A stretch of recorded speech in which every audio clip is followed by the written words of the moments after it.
கதிர்குட்டியை ஏனையில தூங்க வச்சு நான் அவ்வளோவா பழக்கலைங்க. ஸோ பெட்லேயே தூங்கி தூங்கி சார் பழகிட்டாரு.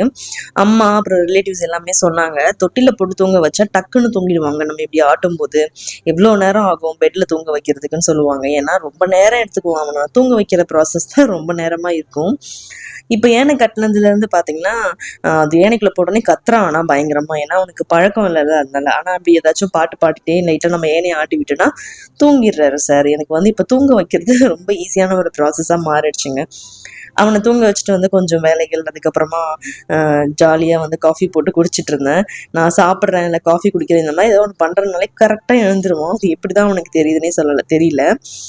பெட்டு வந்து ஃப்ளோர்ல போட்டு தான் படுக்க வச்சிருந்தேன். அதனால அவனே எழுந்து வந்துருவான் இப்ப. வந்ததுலேருந்து பயங்கர ஆக்டிவா இருப்பான். தூங்கி எழுந்துட்டான்னா. ஸோ அவன் கூட வந்து நெறைய டைம் ஸ்பெண்ட் பண்ணிட்டே இருக்கணும். அவன் கூட விளையாடிட்டே இருக்கணும் அப்படின்னு எதிர்பார்ப்பான். ஸோ நானுமே வந்து அவனை வெளியே கூட்டு போகிறது, அவங்க கூட டைம் ஸ்பெண்ட் பண்ணுறது, ஹோல் டேவும் அதே தாங்க பண்ணிக்கிட்டு இருப்பேன். ஸோ இந்த மாதிரிலாம் பண்ணிட்டு இருக்கும்போது ஈவினிங் வந்து சீக்கிரமாக தூங்கிடுவான். ஒரு 7:30 போல் தூங்கிடுவான். நாங்களுமே இப்போ டின்னர் சாப்பிட்றதுக்கு ரொம்ப டைம் ஆயிடுது. இவனை தூங்க வச்சுட்டு அதுக்கப்புறம் வந்து ப்ரிப்பேர் பண்ணி சாப்பிட்றதுக்கு. அதனால ஈவினிங்கே வந்து சப்பாத்தி மாவுலாம் கொஞ்சம் பிசைஞ்சு வச்சுட்டேன். சரி தக்காளி தொக்கு வச்சுட்டு டின்னர் வந்து ஒரு 8:30 போலையாவது அட்லீஸ்ட் சாப்பிட்லாமே அப்படின்னு சொல்லிட்டு அன்னைக்கு அப்படிதாங்க பண்ணியிருந்தேன்.